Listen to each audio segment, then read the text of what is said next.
Bismillahirrahmanirrahim.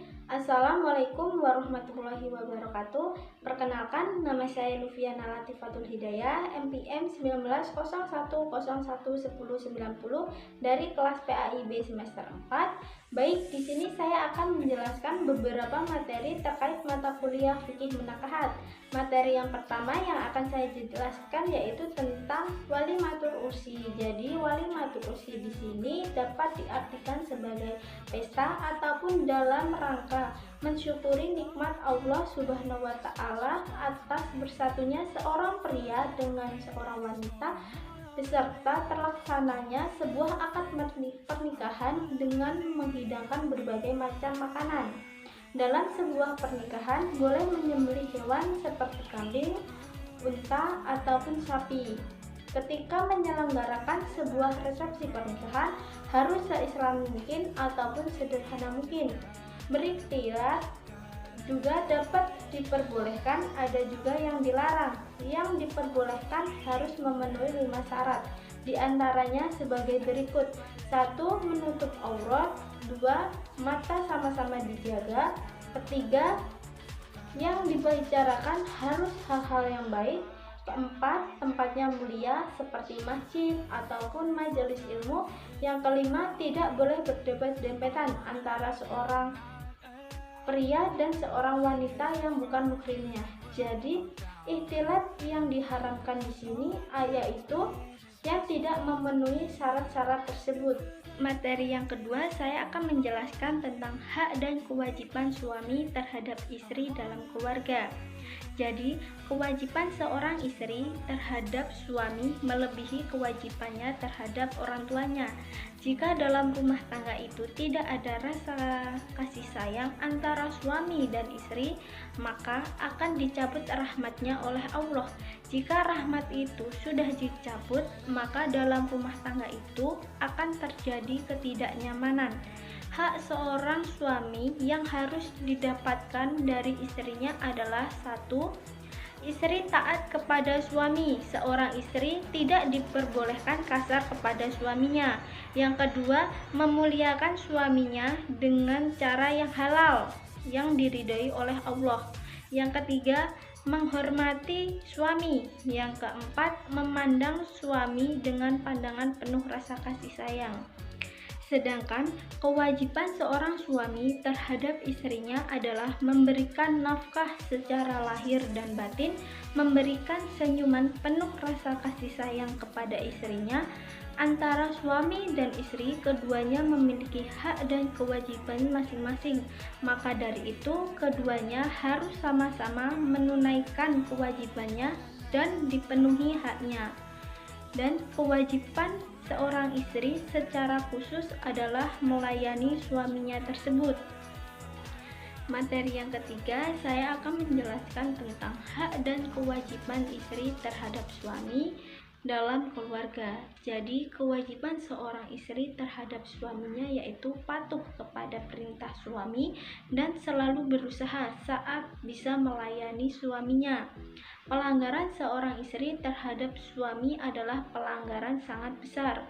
Allah akan murka terhadap istri yang durhaka kepada suaminya, karena kepatuhan seorang istri kepada suami adalah kepatuhannya terhadap Allah. Imam Bukhari pernah meriwayatkan sebuah hadis yang artinya tidaklah diperkenankan seorang wanita melakukan puasa sunnah sementara suaminya ada bersamanya, kecuali meminta izin kepada suaminya untuk melaksanakan puasa tersebut. Dari hadis di atas dapat kita ambil kesimpulan bahwa betapa agungnya hak suami tersebut, dan pelanggaran terhadap hak suami adalah pelanggaran paling besar. Allah akan murka terhadap seorang istri yang durhaka kepada suaminya ataupun melanggar hak suaminya.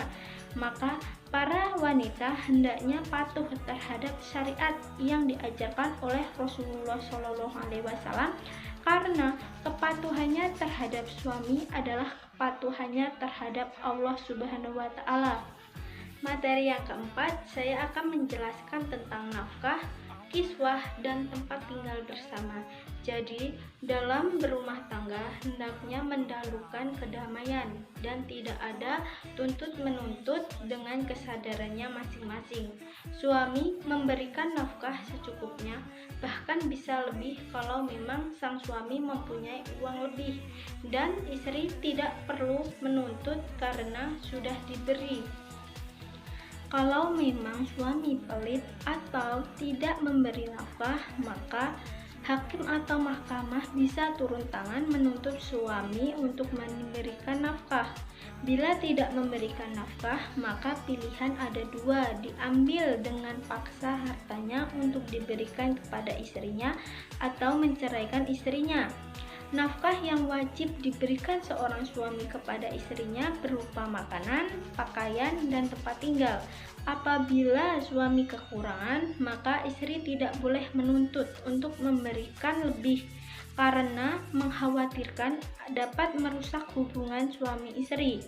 Akan tetapi bila ada, maka sebaiknya suami memberikan lebih terhadap istrinya. Seorang suami diperbolehkan untuk meminjam uang yang telah dinafkahkan kepada istrinya selama itu istrinya mengizinkan. Sebaiknya memang sang istri mengizinkan dan suami pun wajib mengembalikan. Seorang suami jangan terlalu pelit terhadap istrinya dan sang istri pun jangan terlalu banyak menuntut terhadap suaminya. Apabila istri meminta dilebihkan saat suami mengembalikan pinjaman itu termasuk riba, kecuali suami memang ikhlas melebihkan tanpa diminta oleh sang istri. Materi yang kelima, saya akan menjelaskan tentang kedudukan harta dalam pernikahan. Berpindahnya harta orang tua ke anak dapat dibagi menjadi tiga, antara lain sebagai berikut. Jika harta orang tua pindah ke anak sebelum orang tua meninggal atau orang tua masih hidup, itu disebut hibah. Sedangkan jika harta orang tua pindah ke anak dan orang tua sudah meninggal, itu disebut warisan. Sedangkan harta diberikan ketika orang tua masih hidup dan membagikannya setelah orang tua sudah meninggal, maka itu disebut wasiat. Jika wasiat mengarah kepada keharaman, jangan dipenuhi jika untuk kemungkaran. Contohnya wasiat haram jika ayah sudah meninggal, harta ayah dipergunakan untuk membeli minuman khamar, maka itu jangan dipenuhi.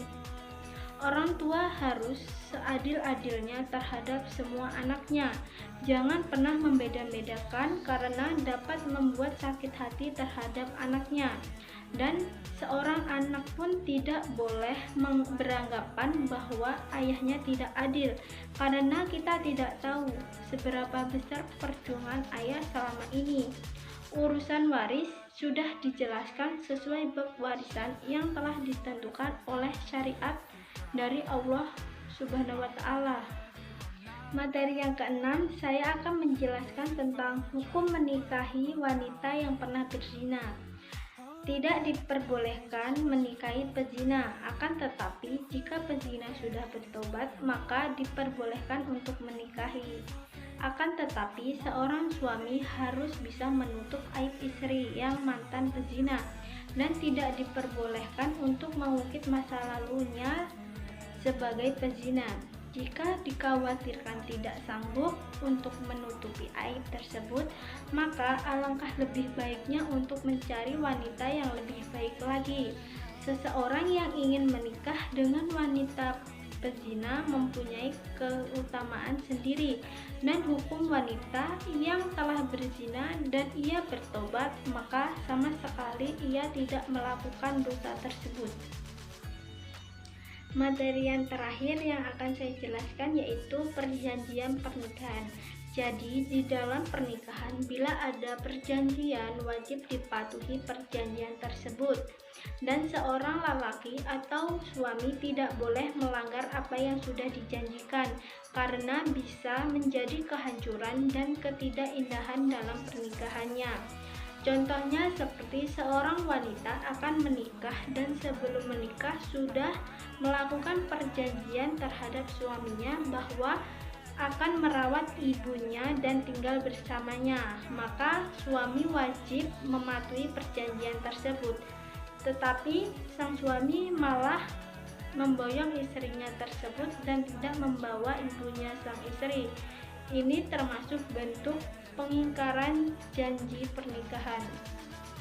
Mungkin itu saja yang dapat saya sampaikan, kurang lebihnya saya mohon maaf. Saya akhiri, wassalamualaikum warahmatullahi wabarakatuh.